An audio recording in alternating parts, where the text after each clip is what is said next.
like this. Hello and good morning. Thank you for tuning in this morning to Nassau University Medical Center's Health Watch.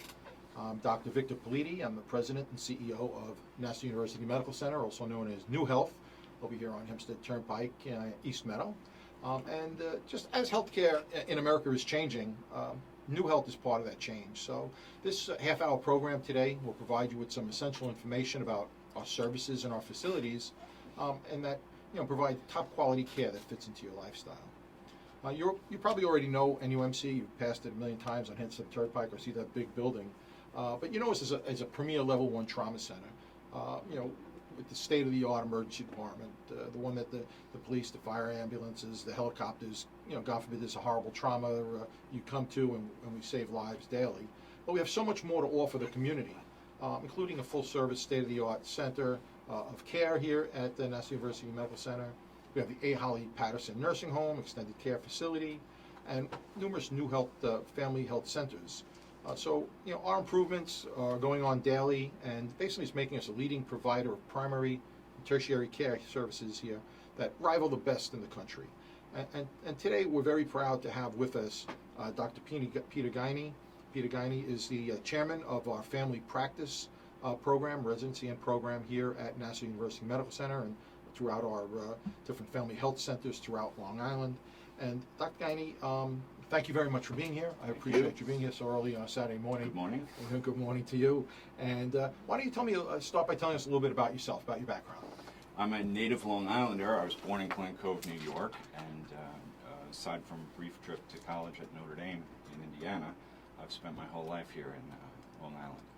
I did my medical school training at NICOM, which is now NIETCOM, and did my residency training at Peninsula Hospital in Family Medicine.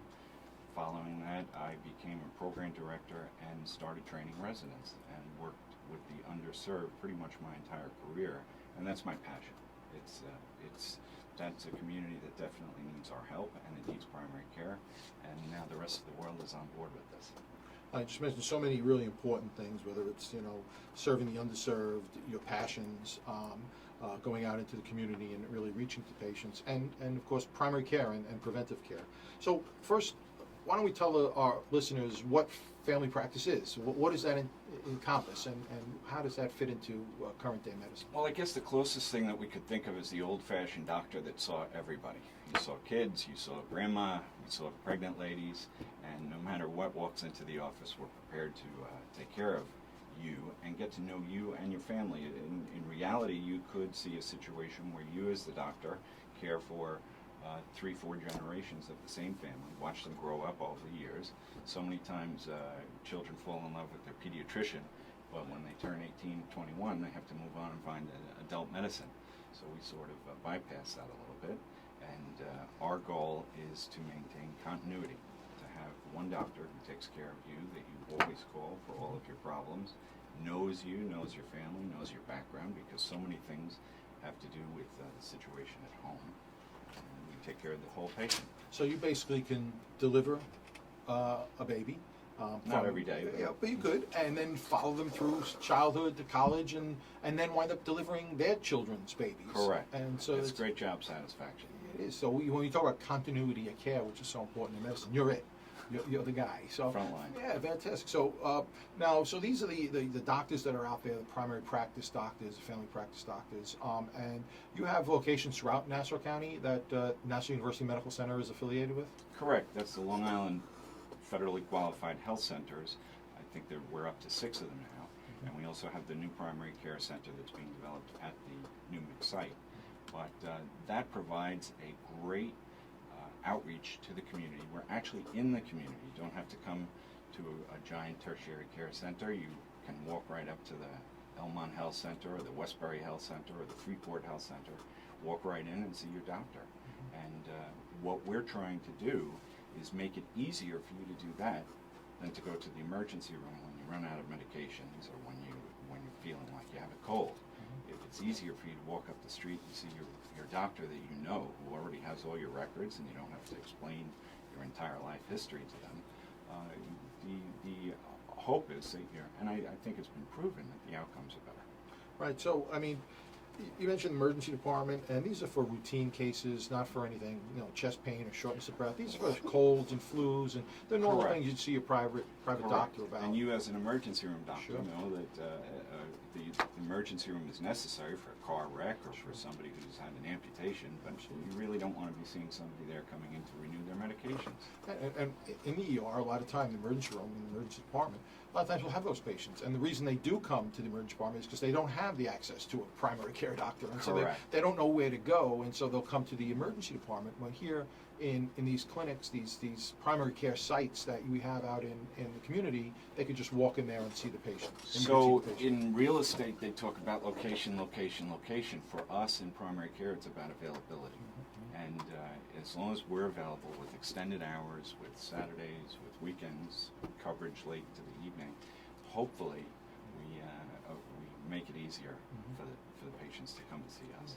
So, and you also mentioned about the National University Medical Center over in East Meadow on Hempstead Turnpike, and they're currently, I don't know if anybody's driven by it on Hempstead Turnpike, you see the whole first floor is being renovated, and that's a huge, I think it's a $17 million upgrade to the hospital. The entire first floor, a good part of the first floor, is being developed to a primary care center, and that primary care center will basically have, services available, obstetrics, pediatrics, internal medicine, and all the subspecialties, including cardiology, nephrology, infectious disease, and endocrinology. So they'll all be right there available for a patient to walk right into. So they're in the process of constructing that facility right now as a primary care site, and patients could just call a number, register, and come see us. And let me just give out the number. So it's a 516 area code. Of course, it's East Meadow, Nassau County. It's 486 NUMC. That's 486 Nassau University Medical Center, NUMC. And so you just call and make an appointment and just come in to see the particular type of doctor that you'd like to see. We have some of the top orthopedic practices there. We have plastic surgeons available. We have different types of surgical subspecialties as well, all available right there for them to see a family practice doctor or a specialist, and depending on whatever ails them. So when we talk about medicine in general, and I think it's one of the most important jobs that we have. And believe it or not, it's a little counterintuitive, but we want to keep people out of the hospital. We want to keep them healthy, keep them well. We don't want to see them. We want to put ourselves out of business so that everyone is healthy, although unfortunately we know in the world that's not going to happen. But that's what we strive for. So talk to a little bit about preventive medicine and some of the things we can do to stay away from the physician, to stay out of the hospital. What can we do? Well, I think that your statement about the new primary care center at NUMC is a clear, objective evidence that medicine is changing and NUMC is being proactive in terms of following that change. That we recognize that the days of waiting for people to get sick and then taking care of them in the hospital are over. We have to sort of swim upstream a little bit, catch them before they get sick. Your car is running just fine when it has no oil in it until the engine seizes up. So it's the same thing with people who feel that they're doing well, that they're not sick, but they really need to have preventive care, and we need to make sure that we don't miss something that we can't correct down the line. Right, and that's so true. I mean, there's so many things, and it starts at a young age. You talk about childhood obesity, and children today are not as active as they were back in the day. There was no video games, and they didn't have all those applications on our phones that we could just sit in a corner and play these things or watch a video on YouTube.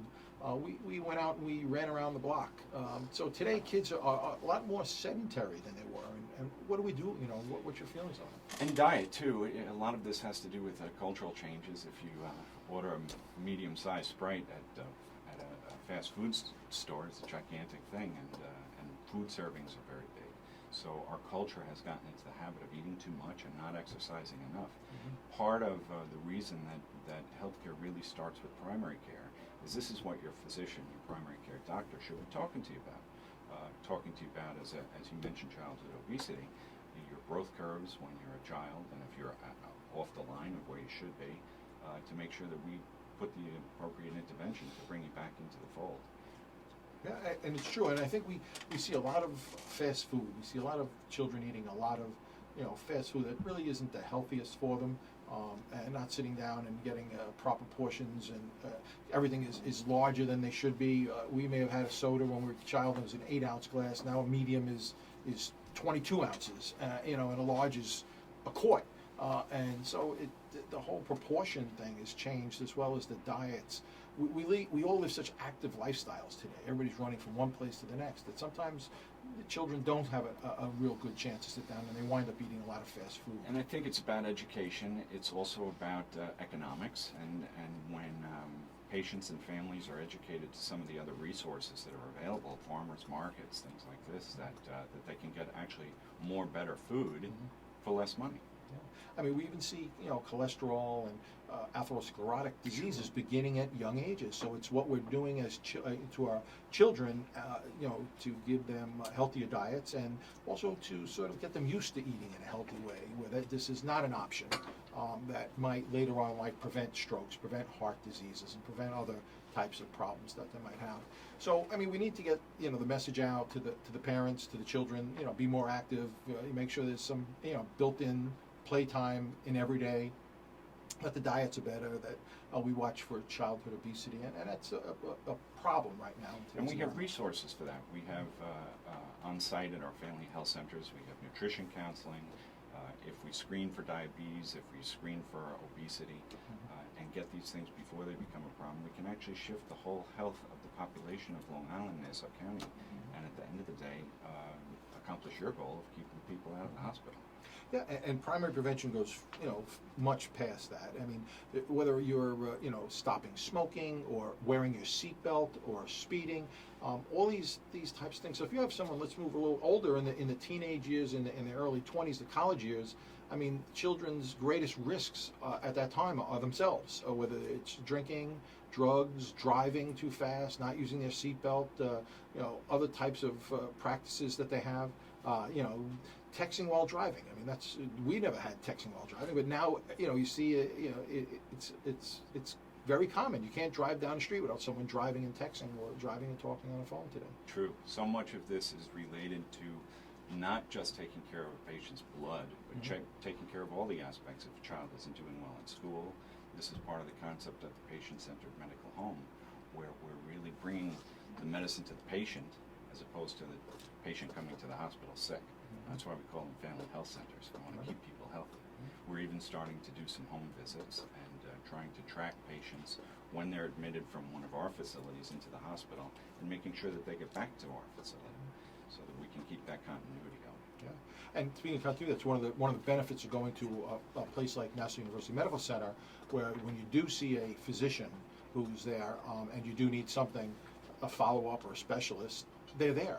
So if you go to one of these urgent care centers, and you'll just see, a highly trained emergency room doctor, which is great for an earache or sore throat.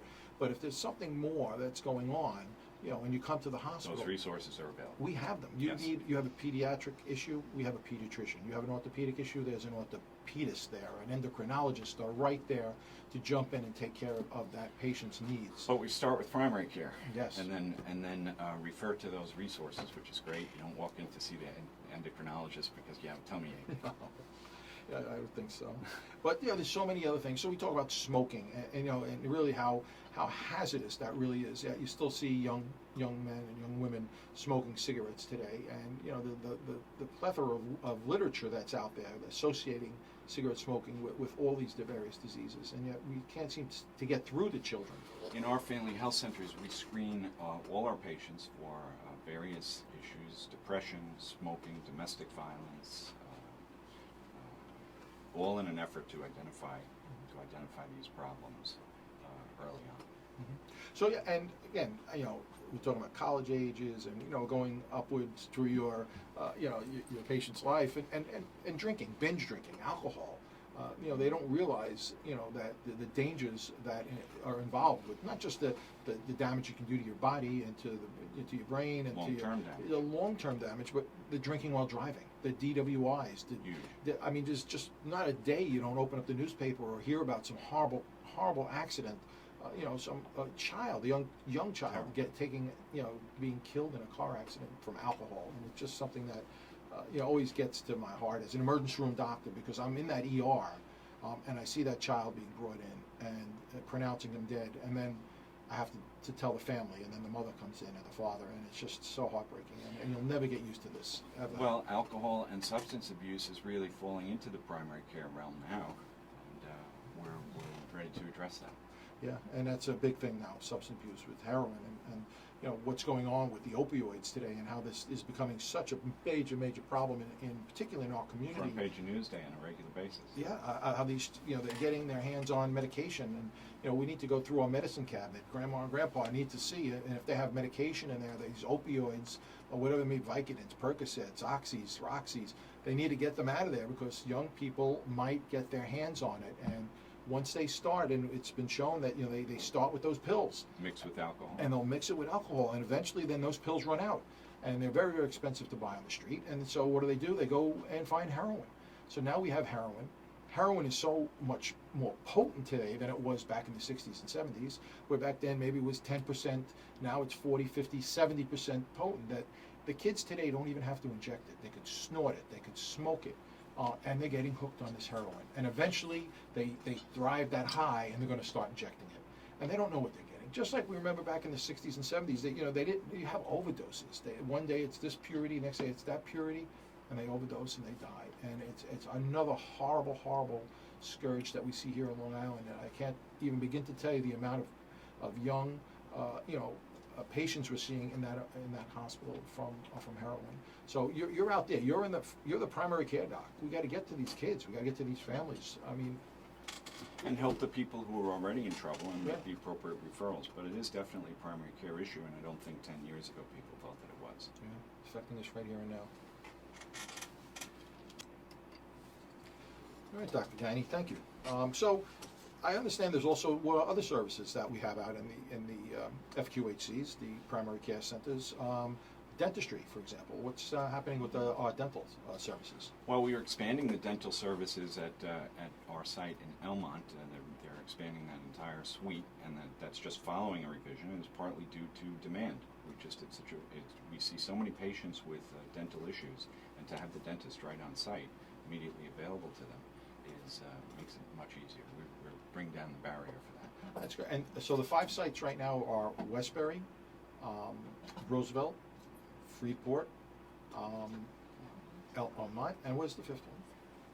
Hempstead. In Hempstead, Hempstead. right? Hempstead, right. So we have the 5 centers. All 5 of them have full services. Yes. And now they have dental services. So someone needs a dentist. Podiatry, they have- Podiatry as well. So they just call up and make an appointment. Yes. Was it 486 NUMC? I've got to find out what NUMC is as numbers, because a lot of people don't have the numbers on their phone. But 486 NUMC, and they can call up and make an appointment. And boom, go right and see the dentist or the podiatrist or whatever they need to see. The primary care Absolutely. doctor. Our goal is to remove barriers. Right. So that when you call, we try to get you in as soon as possible. If it's an emergency, probably the same day. But certainly if it isn't, we can get you in a short time period. So, chronologically, we've been going through the ages and things that affect people. So, they're in their 20s or whatever age it might be, and now they're pregnant. There's a lot of issues with the prenatal care, and we want to have this child. We want this child to be healthy. Some of the things that, as a family practice doctor, family medicine, what do you suggest, and what can we do for them? Well, it's important to get the patient in to see the doctor early, so that any health risks can be identified, gestational diabetes, for example, or any other infectious disease issues that need to be dealt with, because it's going to affect the unborn child. We want to have a healthy baby, and we want to make sure that there's continuity between the prenatal work that we do in the field and also hopefully the delivery that occurs at Nassau University. Yeah, I mean, there's nothing more beautiful in the world than pregnancy and a pregnant woman. And when they deliver the baby in the hospital, they always play music comes over, a little like a rockabye baby tone comes over the PA system when these children are born, and everybody's like, everybody gets a little bit happier knowing that new child is just born in the world. And in the hospital we have the nursery. So sometimes when you're having a tough day, we'll shoot up and just take a look at those little babies in that nursery, playing around there, and it's such a great feeling to see. And so there's nothing more important to a doctor, particularly yourself as a family practice doctor, to make sure that the mother is well taken care of, for, well fed, receive the proper prenatal vitamins and screening, so that that child is born healthy. Sure, and then that mom and child come back to us after the delivery. Right. We do have it at the National University Medical Center. We just built a brand new 18,000 square foot state-of-the-art labor and delivery room. I mean, this place is amazing. I thought I was in one of the finest hotels when I looked in these rooms, and they're all modern, and all the electronics and monitoring devices are behind like secret panels, and you can turn the panel and there's the oxygen, and there's the monitor, and there's the baby monitor, and otherwise it looks like a fancy hotel room with a beautiful bed and a lounge chair. Even the bathrooms are very modern. So it's an amazing that they spent a lot of money. They built this labor and delivery suite. The GYN services at National University Medical Center are winning awards constantly. One of the major gradings, they get 5 stars for gynecologic surgery. 3 years in a row, one of the few, or I think it's the only hospital on Long Island to receive these awards. That many, 3 years in a row. Our GYN physicians are constantly being recognized for such a low cesarean section rate. I mean, one of the lowest in the United States, actually. I mean, that's how great these guys are doing. So, people don't realize when they drive by National University Medical Center what's behind that, what's in that 19-story building, and the type of care and services that are there, such as our gynecologic services. The fact that these labor and delivering rooms are bringing in people from all walks of life. And I mean, we're having daily people coming in with their physicians to look at it, so saying, hey, this is where I want to deliver my baby. We also have water birthing. We're the only facility in Long Island that has water birthing. Now, that's a midwife, and these are children that are born in these giant tubs underwater, which is, I guess they're born, born healthy, but they're good swimmers. I'm not sure, but it's a beautiful. It's amazing that we have that. We're the only center in Long Island that has that. So we have really great gynecological services, but it starts with a visit to you, to your doctor. And it's important that all the doctors in the community know about the resources that we have at Nassau University, not just our doctors in our clinics, but the doctors who work in Nassau and Suffolk counties, that they're aware that through the Department of Family Medicine they can come on staff and they can join us and bring their patients to us and deliver with us. And a lot of our young doctors in training are really making an effort to keep that bond between the patient. They come and see the patient in the hospital, and then make sure that they follow up with the patient afterwards. They have very good relationships with all of the doctors in all the specialties, because as family physicians, they rotate with them.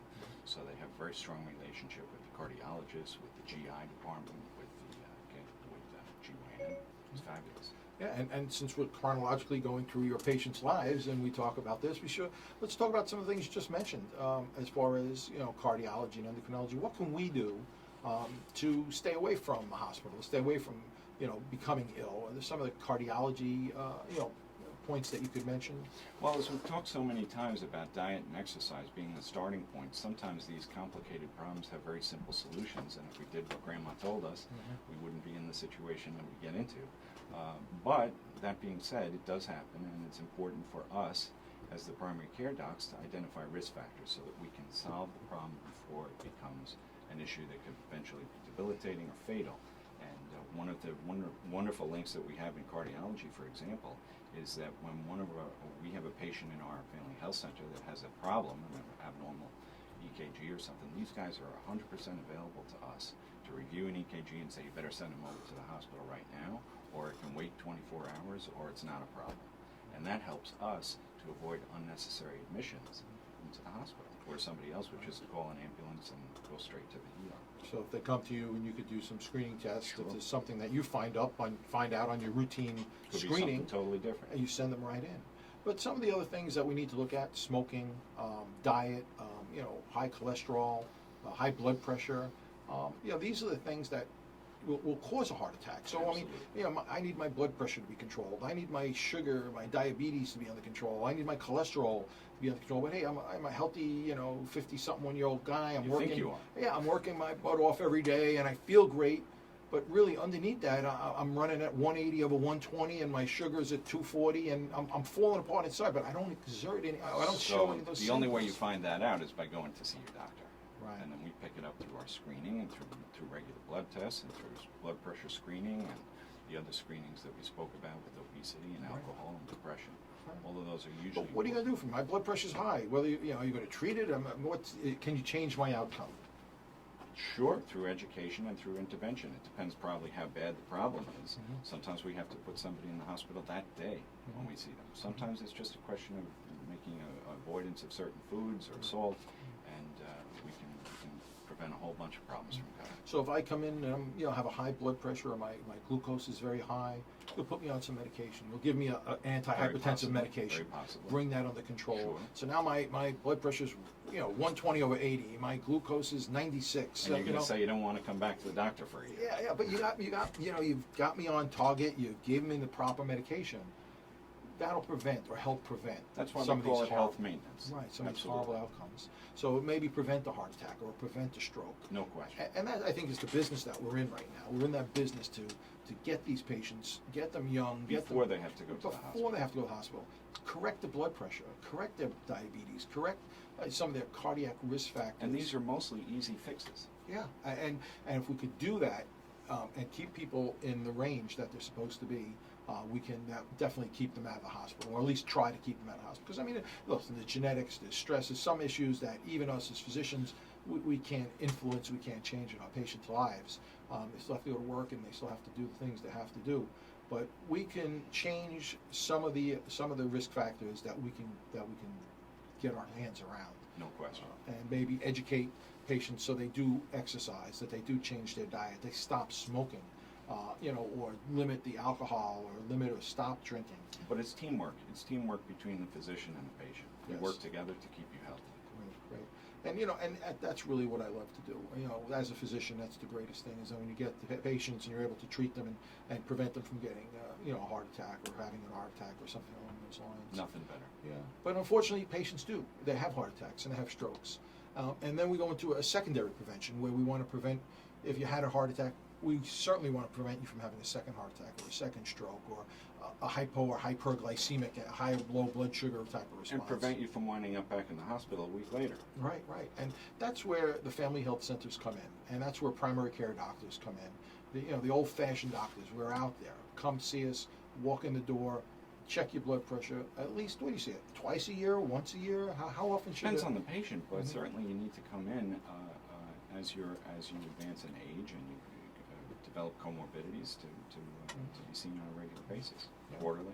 So we've come to the geriatrics now, and now we're older, and we're we're in our 80s, and we're on our medications, and we had our first heart attack, and now we want to hang around with the grandchildren and things. And how about geriatric medicine? What's new in the specialty of geriatrics?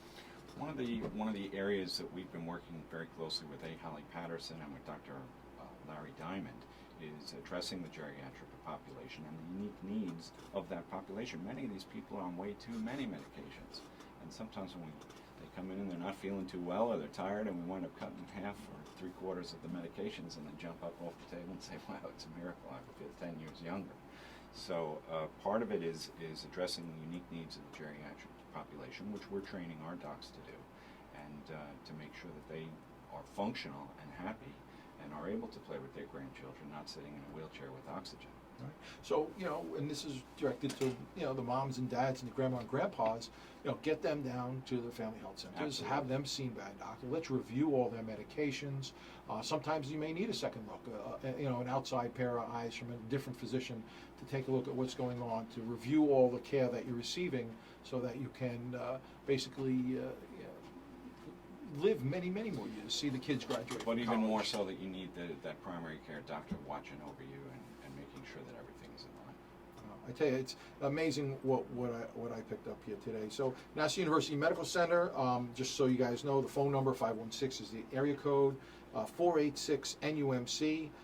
And thank you, Emery, for giving me the number. It's actually 486-6862. So for those of us who can't have numbers instead of the little letters that we can read. Dr. Peter Guiney, you've been fantastic. This primary care, family medicine, family practice is really what we need today out there for our patients in the community. And training young doctors for the future. Young doctors for the future, I love it. So Dr. Victor Politi, President and CEO of Nassau University Medical Center. We're here at NUMC Health Watch. And I just want to thank you all today for being here, listening to us, and hopefully you have a fantastic day, and we'll be here again next week. Bye.